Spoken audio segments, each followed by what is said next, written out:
नमस्कार मित्रों, आप सभी का हमारे चैनल में GVB द यूनिवर्सिटी ऑफ वेदा हम वेद का अध्ययन शुरू कर रहे हैं। आप सभी के लिए सामवेद संहिता का प्रारंभ आज से किया जा रहा है। आज हम सामवेद संहिता पर और उसके मंत्रों पर विचार करेंगे। सामवेद संहिता पूर्वार्चिकः अतः आग्नेय कांडम अतः प्रथमो अध्याय प्रथम प्रपाठ कस्य प्रथमो अर्ध प्रथमा दशति। इस सामवेद के मंत्रों का हम लोग स्वाध्याय करें उससे पहले हमें थोड़ा सा इसके बारे में जानना होगा। जैसा कि आप सबको विदित होगा कि वेद 4 प्रकार के मुख्यतः हैं: ऋग्वेद, यजुर्वेद, सामवेद और अथर्ववेद। वेदों में 3 प्रकार की ज्ञान है: ज्ञान, कर्म और उपासना। ऋग्वेद ज्ञान कांड माना गया है और यजुर्वेद कर्म कांड और सामवेद को उपासना कांड कहा गया है। सामवेद में कुल 1875 ऋचाएं हैं अर्थात मंत्र। आज हम ज्यादा समय न लेते हुए सामवेद के मंत्रों में उतरते हैं और उन्हें देखते हैं, समझते हैं। जैसा कि यहाँ प्रथम अध्याय का प्रथम मंत्र है। ऋषि प्रथम, दूसरे, चौथे, 7वें और 9वें मंत्र के भारद्वाज हैं। तीसरे मंत्र के मेधातिथि, 5वें मंत्र के उष्णा, 6ठे के सुदिति पुरुमीढ़व, तैर्वाण्यंतर, 8वें के वत्स, 10वें के वामदेव, देवता अग्नि, छंद गायत्री, शंकुमति, पिपलिका, मध्या गायत्री, विराट गायत्री, स्वर, षडज। प्रथम मंत्र में अग्नि नाम से परमात्मा विद्वान राजा आदि का आवाहन करते हुए कहते हैं: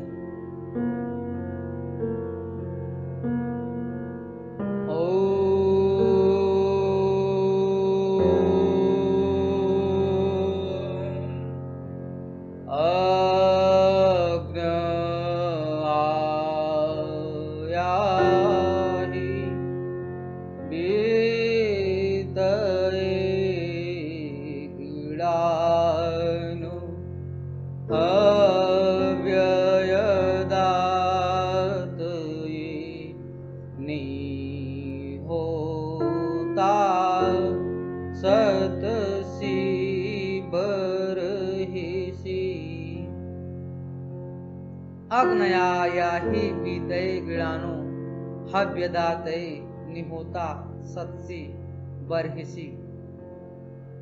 अन्वित पदार्थ प्रथम परमात्मा के पक्ष में है। अग्नि शब्द सर्वांगणी,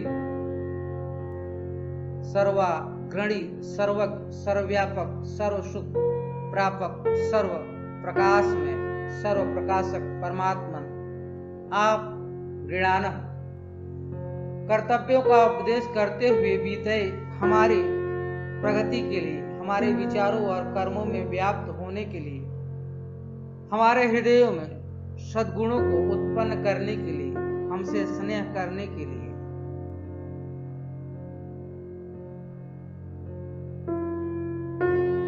हमारे अंदर उत्पन्न काम, क्रोध आदि को बाहर फेंकने के लिए और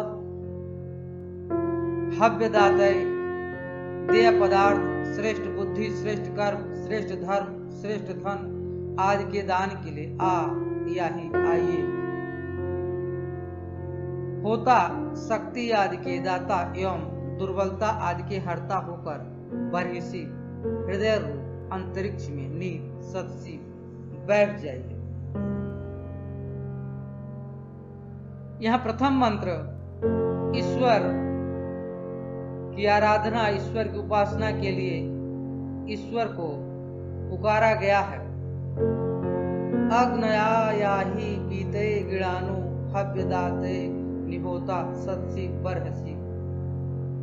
तो परमात्मा जो अग्नि स्वरूप है, अग्नि नामक है, जैसा कि हम लोग अग्नि के बारे में अच्छी तरह से जानते हैं। अग्नि प्रकाशवान है, अग्नि ज्वलनशील है, अग्नि एक ऊर्जा है, एक शक्ति है। अग्नि के दो प्रयोग हैं, एक उसका सदुपयोग और एक उसका दुरुपयोग। अग्नि का सही उपयोग करें तो हम अपने जीवन को समस्याओं का समाधान करते हैं, और यदि हम उसका उपयोग करना नहीं जानते हैं तो वह अग्नि अनियंत्रित होकर हमारे लिए हानिकारक सिद्ध होती है। यहाँ पर परमेश्वर को अग्नि नाम से पुकारा गया है। उस परमात्मा को बुलाया गया है कि आप आइए, और हमें यहाँ पर हमारे जो कर्तव्यों का उपदेश करते हुए, हमारे कर्तव्य जो हैं, कर्म जो हैं, उसका उपदेश हमारी प्रगति के लिए, हमारे विचारों और कर्मों में व्याप्त होने के लिए, हमारे हृदय में सद्गुणों को उत्पन्न करने के लिए, हमसे स्नेह करने के लिए। पहली बात, कर्तव्यों का उपदेश। कर्तव्य और अकर्तव्य, जिम्मेदारी और गैर जिम्मेदारी। हमारी जिम्मेदारियां दो प्रकार की हैं। मुख्यतः एक जिम्मेदारी है जो प्रथम स्तर पर हमारा अपने स्वयं के जीवन के लिए, स्वयं के आत्मा के कल्याण के लिए। दूसरी जिम्मेदारी हमारी सांसारिक जिम्मेदारी है, और दो प्रकार के यहाँ कर्तव्य हैं। इनका कर्तव्यों का ज्ञान हमें ईश्वर के उपदेशों के माध्यम से होता है। हमारी प्रगति के लिए हमारे विचार उत्तरदायित्व, क्योंकि हमारे जिस प्रकार के विचार होते हैं उसी प्रकार की हमारी प्रगति होती है, अन्यथा हमारी दुर्गति होती है।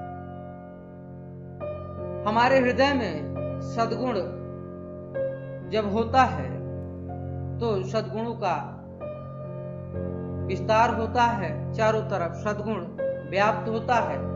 और यदि हमारे हृदय में सद्गुणों के स्थान पे दुर्गुण व्याप्त हैं तो सर्वप्रथम हमारे जीवन में उन दुर्गुणों का प्रभाव पड़ता है और हमारा जीवन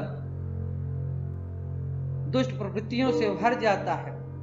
हमारे आचरण में दुर्विचार छा जाते हैं और हमारे जीवन में दुख, क्लेश, अशांति और पीड़ा घर कर जाते हैं। इसके स्थान पर यदि हमारे हृदय में सद्गुण, सद्विचार, सदाचार जीवन में होगा तो हमारे जीवन में सुख, शांति, आनंद और ऐश्वर्य होगा।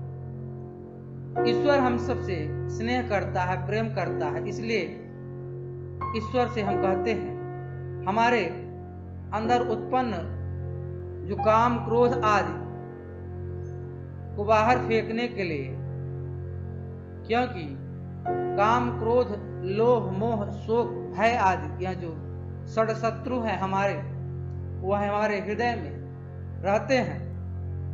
इनको बाहर फेंकने के लिए और हव्यदातय, देय पदार्थ, जो देने वाले पदार्थ हैं जो परमात्मा हमें देता है, श्रेष्ठ बुद्धि, श्रेष्ठ कर्म, श्रेष्ठ धर्म, श्रेष्ठ धन आदि के दान के लिए याही आइए, होता शक्ति आदि के दाता एवं दुर्बलता आदि के हरता होकर बरसी हृदय रूप अंतरिक्ष में निसत्सी बैठिए। ऐसा नहीं है कि कहीं बाहर है ईश्वर और उसे पुकार रहे हैं हम अपने अंदर बैठने के लिए, यद्यपि हृदय तो हमारे हृदय में पहले से विद्यमान है। अब हमारा रुझान उस ईश्वर की तरफ हो रहा है। हम उस ईश्वर से कहते हैं, वह हमें हमारे अंदर के काम, क्रोध, लोभ, मोह, शोक आदि जो शत्रु हैं, इनको दूर करे और हमें श्रेष्ठ बुद्धि, श्रेष्ठ कर्म और श्रेष्ठ धर्म, श्रेष्ठ जो अति उत्तम धन आदि है दान के लिए आए और दे। होता शक्ति के दाता जो पवित्र कर्म है उनका दाता, दुर्बलता आदि का हरता, नष्ट करने वाला, बरसी रहने वाला, हृदय रूप अंतरिक्ष में निसत्सी अर्थात हमेशा विराजमान, हमेशा स्थित। यह प्रथम पक्ष हुआ। अगला जो पक्ष है इस मंत्र का, द्वितीय विद्वान के पक्ष में है। विद्वान भी अग्नि कहलाता है। इसमें विद्वान अग्नि है जो ऋत का संग्रह हिता है और सत्यमय होता है। ऋग्वेद के मंत्र मंडल 1 कांड 1 सूक्त 145 मंत्र 5 में कहा है, विद्वान अग्नि है जो बल प्रदान करता है। ऋग्वेद ज्ञान कांड 3 सूक्त 25 मंत्र 2 इत्यादि मंत्र में प्रमाण है। हे अग्नि विद्वान गृणानः, यज्ञ विधि और यज्ञ के लाभों का उपदेश करते हुए आप विधिये यज्ञ को प्रगति देने के लिए और हव्य दातये हव्यों को यज्ञाग्नि में देने के लिए आइए। होम के निष्पादक होकर बरहिसी कुशा से बने यज्ञासन पर निसत्सी बैठिए। इस प्रकार हम यजमानों के यज्ञ को निरुपद्रव रूप से संचालित कीजिए।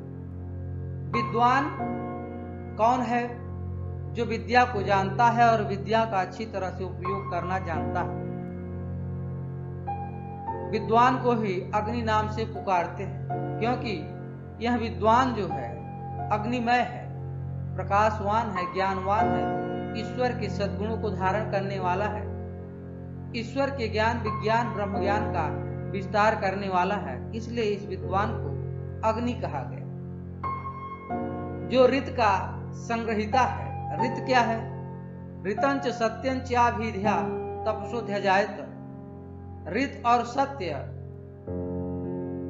ऋत को धारण करने वाला, सत्य जो आपको दिखाई दे रहा है, आपके जगत में जो सत्य सिद्धांत है, सत्य ज्ञान है, सत्य विचार है, सत्य आचरण है, सत्य प्रकृति के जो नियम है, इन नियमों का जो आधान करने वाला है, इनको जो बांधने वाला है, इनको जो साधने वाला है, इनका जो करता है, इनको जो अपने नियंत्रण में रखता है, ऋत से जो एक अदृश्य शक्ति है जिसे ईश्वर कहते हैं, जो ईश्वर का नियम है।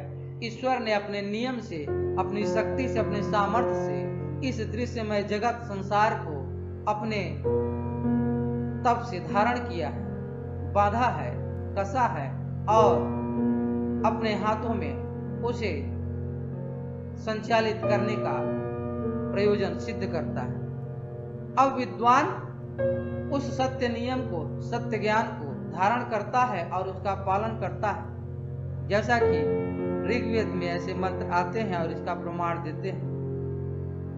यज्ञ विधि, यज्ञ अर्थात जो हमारे पवित्र और शुभ कर्म है, जिससे हमारे जीवन में और हमारे समाज में, हमारे संसार में, विश्व में शांति और आनंद और कल्याण और सार्थकता की सिद्धि होती है, ऐश्वर्य की प्राप्ति होती है, आनंद का विस्तार होता है और दुखों का, क्लेशाओं का, पीड़ाओं का, अशांति का और जो अन्य विधि है जिससे कि क्लेश प्राप्त होता है, वह सब दूर।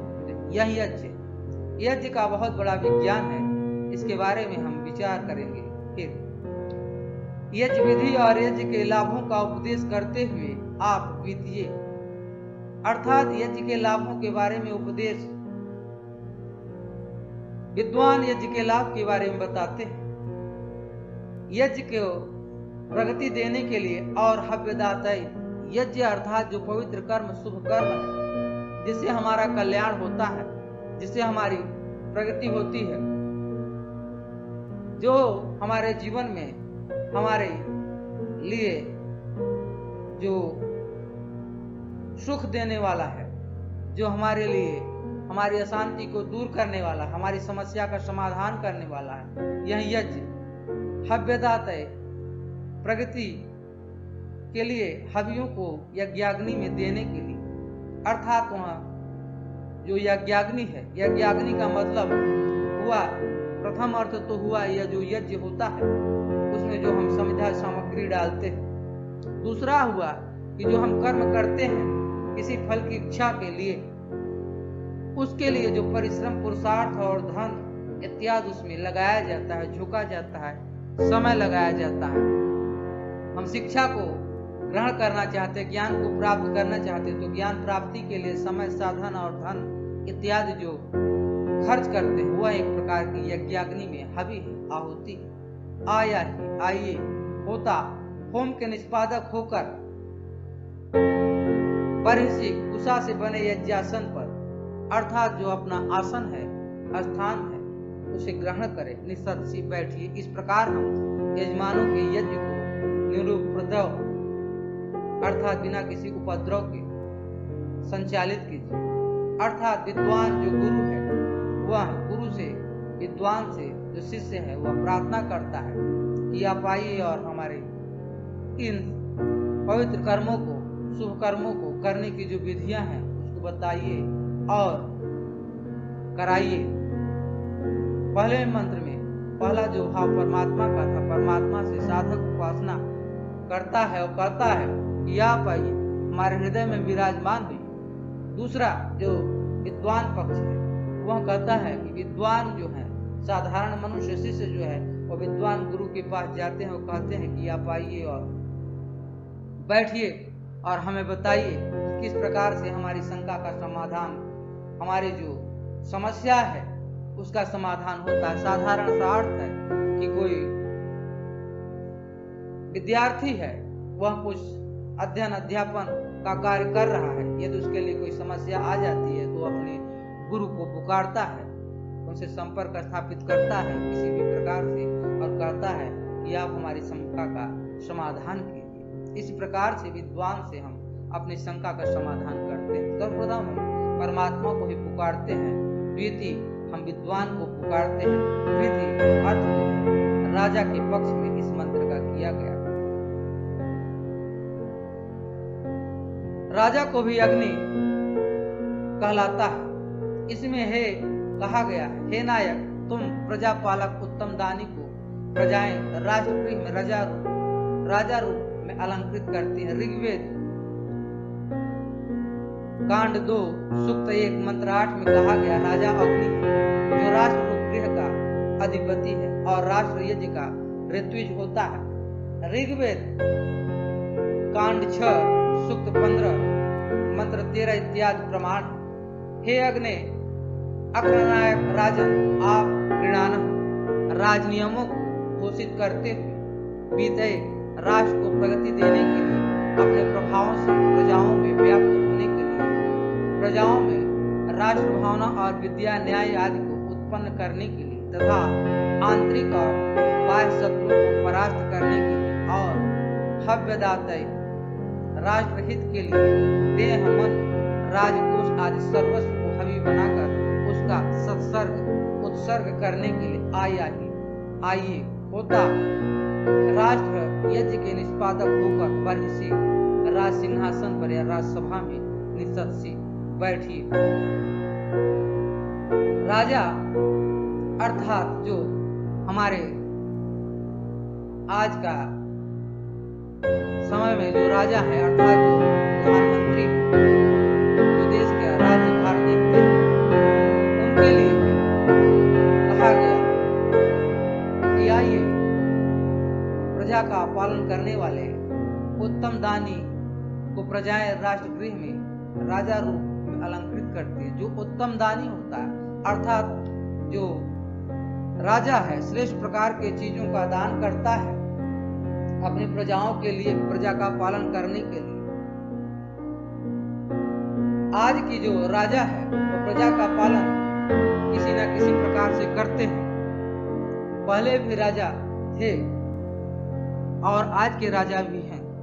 तो आज का राजा का तात्पर्य है हमारे सरकार से, जो सरकार अपनी जनता का देखभाल और उनकी व्यवस्थाएं करती है, उनके लिए जो अपने कोष से दान करके बड़े बड़े कार्यों को सिद्ध कराती है, बड़े बड़े पुल बनाना, रोड बनाना और विद्यालय बनाना, तरह तरह के हॉस्पिटल बनाना, शहर में जो आने जाने के लिए यातायात की व्यवस्था करना और भी तरह तरह के कार्यक्रम हैं जो सरकारें करती हैं, वो सरकारें आज भी कर लेती हैं। पहले भी राजा जो है अपनी प्रजा से थोड़ा कर लेते थे। तो इस प्रकार से ऋग्वेद में बताया गया, कई प्रमाण दिए गए। राष्ट्र यज्ञ है, राष्ट्र का कल्याण, राष्ट्र का जो कार्य है वह एक प्रकार से प्रधान जो है, प्रधानमंत्री जो है और उनके जो सारे सांसद हैं करते कराते हैं, ऋत्विज होता हैं। यह सब प्रमाण है। हे अग्रनायक राजन, जो सारे नायिकाओं का नेतृत्व करने वाला है, अर्थात भो एजस्य रसस नेता, जो नेता है, आप ऋणान राज नियमों को घोषित करते हैं, नए नए कानून और नियम बनाते हैं और उसको घोषित करते हैं। राष्ट्र को प्रगति देने के लिए, राष्ट्र को आगे बढ़ाने के लिए, राष्ट्र का विकास करने के लिए, देश का विकास करने के लिए, अपने प्रभाव से प्रजाओं में व्याप्त होने के लिए, प्रजाओं में राष्ट्र भावना और विद्या न्याय आदि को उत्पन्न करने के लिए तथा आंतरिक तथा और बाहरी शत्रुओं को परास्त करने के लिए। शत्रु दो प्रकार के होते हैं। एक हमारे आंतरिक शत्रु होते हैं जो राष्ट्र को कमजोर करना चाहते हैं, राष्ट्र का हानि पहुंचाना चाहते हैं, देश में तरह तरह के अन्याय और अत्याचार का प्रचार करते हैं। इनको जो है नियंत्रित करना होता है। और दूसरे बाह्य शत्रु होते हैं, उनको भी परास्त करते हैं। और यहाँ दोनों कार्य जो है राजा ही देखता है। राष्ट्रहित के लिए अपनी शरीर, देह, मन और राजकोष आदि का सर्वस्व को हवि बनाकर उसका उत्सर्ग करने के लिए, अर्थात उसका दान करने के लिए या ही। इसी प्रकार से हम स्वयं, एक हमारे बाहरी शत्रु होते हैं और एक हमारे आंतरिक शत्रु होते हैं। हमारे आंतरिक शत्रु में जैसा कि पहले बताया, षड शत्रु हैं, काम, क्रोध, लोभ, मोह, शोक इत्यादि। और बाहरी शत्रु भी तरह तरह के, उन शत्रुओं को नियंत्रित करना पड़ता। और इसके लिए हमें अपना जो सब कुछ है, शरीर, मन और हमारी जो धन इत्यादि शक्ति है, उसका सर्वस्व हावी बनाकर, वह एक प्रकार का सामर्थ्य शक्ति है, उसका उत्सर्ग करते हैं, उसका हम यज्ञाग्नि में, अर्थात उसका त्याग करते, उसको लगा देते हैं, झोंक देते हैं। आइए राष्ट्र यज्ञ के निष्पादक होकर बड़े सी राज सिंहासन पर या राजसभा में निषद सी बैठिए। इस प्रकार से एक मंत्र के 3 अर्थ हुए। सर्वप्रथम परमात्मा के लिए, दूसरा विद्वान के लिए, तीसरा राजा के लिए। इस मंत्र में श्लेषालंकार है, तय तय में छेकानुप्रास है, भावार्थ। जैसे विद्वान पुरोहित यज्ञासन पर बैठकर यज्ञ को संचालित करता है, जैसे राजा राजसभा में बैठकर राष्ट्र की उन्नति करता है, वैसे ही परमात्मा रूप अग्नि हमारे हृदय अंतरिक्ष में स्थित होकर हमारे महान काल कल्याण कर सकता है। इसलिए सबको उसका आवाहन करना चाहिए। सब लोगों के हृदय में परमात्मा पहले से ही विराजमान है, तो भी लोग क्योंकि उसे भूले रहते हैं, इस कारण वह उनके हृदय में न होने के बराबर है। इसलिए उसे पुनः बुलाया जा रहा है।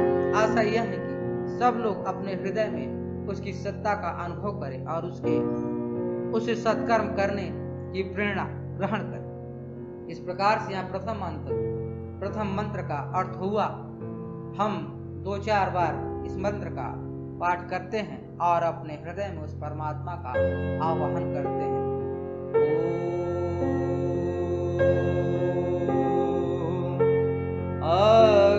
अग्नयाहि विहितये क्रीडानो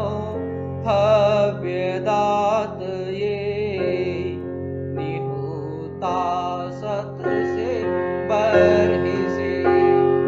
ओम अग्नयाया हे विद्याय गृणानो हव्यदातये निहोता सत से बरहिसी।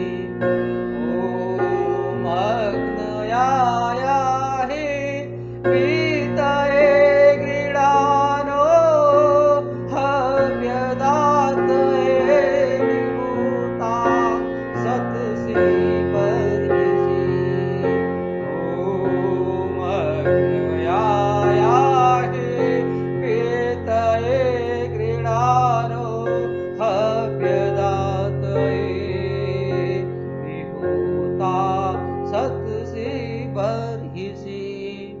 ओम अग्नयाया हे विद्याय गृणानो हव्यदातये निहोता सत से बरहिसी। सामवेद का मंत्र यह जो प्रथम मंत्र है, इसमें जो आप देख रहे हैं, अ के ऊपर 2 अंक और न के ऊपर 3 अंक, आ के ऊपर 1 अंक, या के ऊपर 2 अंक, यह जो अंक दिया गया है, नंबर दिया गया है, इसका मतलब है कि यहाँ पर स्वर है।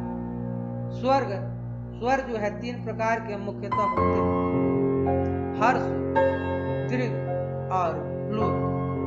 जहाँ पर अ है, अ पर जो 2 नंबर 2 अंक दिया गया है, इसका मतलब यहाँ पर ह्रस्व का उपयोग होगा, और न है तो वहां पर दीर्घ का। तो इस प्रकार से उच्चारण इसका किया जाएगा।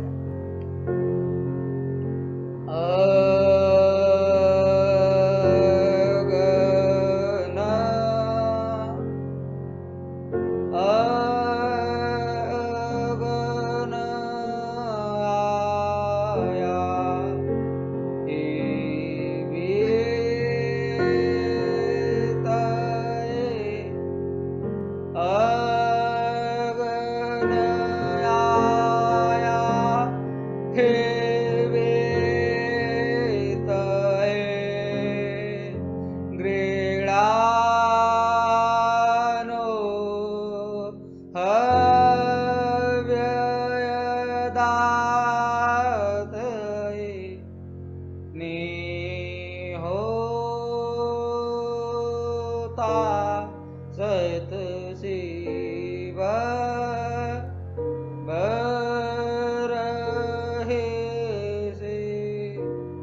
इस प्रकार से इन मंत्रों का उच्चारण करते हैं स्वरों के आधार पर। अन्यथा यदि आप स्वर से नहीं उच्चारण करते हैं तो भी आप सामान्य रीति से इन मंत्रों का उच्चारण कर सकते हैं। अग्नयाया हि विद्याय गृणानो हव्यदातये निहोता सत से बरहिसी। इसमें आपको विशेष रूप से ध्यान देना होगा कि मंत्र का उच्चारण आपके हृदय में, मन में, मस्तिष्क में एक प्रकार का आनंद और रस को घोलने वाला है, और इसे साधिए, तब तक साधिए जब तक कि आपको इसमें रस की अनुभूति न होने लगे। यह निश्चित है, मंत्र के साधना से, मंत्र के उच्चारण से आपका मन धीरे धीरे नियंत्रित होगा और आपका मन इसमें लीन हो जाएगा, और इस मंत्र से ही आपकी समाधि लगेगी। आपका जीवन का जो सारा क्लेश, अशांति, पीड़ा और संताप और दुख है, समस्याएं हैं, वह सब दूर होंगे और आनंद की प्राप्ति होगी, ऐश्वर्य की प्राप्ति होगी। हम फिर अगले मंत्र पर विचार करेंगे। आज हम इसी मंत्र को आपको देते हैं। आप इस मंत्र का उच्चारण कीजिए, साधिए और आनंद लीजिए। आपको अच्छा लगे लाइक कीजिए, शेयर कीजिए और चैनल को सब्सक्राइब कीजिए इसी प्रकार के और सारे मंत्रों को प्राप्त करने के लिए। धन्यवाद।